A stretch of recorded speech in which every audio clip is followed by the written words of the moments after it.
আমরা বান্দরবনের উদ্দেশ্যে রওনা দিলাম। বান্দরবনের উদ্দেশ্যে রওনা দিয়ে এখন হচ্ছে ফেনীতে চা বিরতি। এখানে ভালো কোনো জায়গা পাচ্ছিলাম না, তো ওই জন্য আমরা এখানে চা বিরতি নিয়ে আমরা ইয়ে করতেছি। এই তুহিন ভাই কিছু বলেন তো ভাই। ঠান্ডায় একেবারে জমে গেলাম। আজকে আমরা এখনো সূর্য দেখি নাই। তারপরে আমাদের প্রোগ্রাম সুন্দরভাবে হবে ভাই, সূর্যর মুখ তো দেখি নাই। এই যে আমাদের ভাইরা এদিকে আছে, আমরা এখন আজকে সূর্যের মুখ দেখি নাই। সূর্যের মুখ দেখবো কেমনে, যে কুয়াশা। ভাই কি অবস্থা ভাই? বলছেন 90 উপরে না উঠাইতে, আমরা 100তে আপনাকে ধরতে পারি না ভাই। 100-100তে আসি, তারপরে দেখি ভাইরা আগে চলে গেছে। এখন আমরা আজকে না 90 এর উপরে উঠাবো না বলছিলাম, কিন্তু মনে করেন যে আমাদের ওয়েদার ডিমান্ড, ইভেন রাস্তা ফাঁকা ছিল, ঠিক আছে। আর আজকে যারা আমাদের সাথে বান্দরবন যাচ্ছে সবাই প্রো রাইডার, এদিকে একজনও ফেলনা রাইডার নাই। এই জন্য মনে করেন সবাই টানছে ওরকম করেই।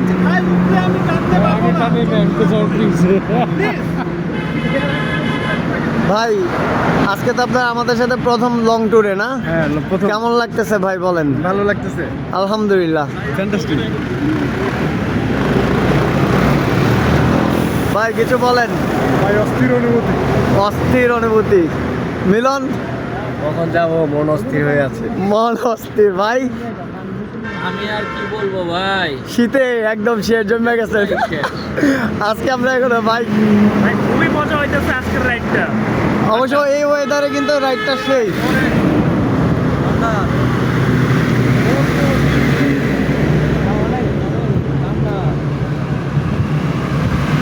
আমাদের আরো 4-5টা বাইক সামনে রয়ে গেছে ভাই। আজকে আমাদের সাথে প্রথম লং ট্যুরে কেমন লাগতেছে ভাই? ভালো লাগতেছে, তবে ওয়েদারটা অনেক সুন্দর, আলহামদুলিল্লাহ। মিরাজ ভাই কেমন লাগতেছে বলবো। হ্যাঁ বলেন। অস্থির, অস্থির, যা বলার মতো জানেন। হ্যাঁ, কথা হবে না কোনো কথা নাই, জাস্ট ভাই। আজকের ওয়েদারটা এখনই এত সুন্দর, হ্যাঁ। তো বাকি সময় তো রয়ে গেছে, মজা আয়েগা। এই যে শাহিন ভাই আমাদের প্রিপারেশন নিয়ে বয়ে রয়েছে। যাই হোক।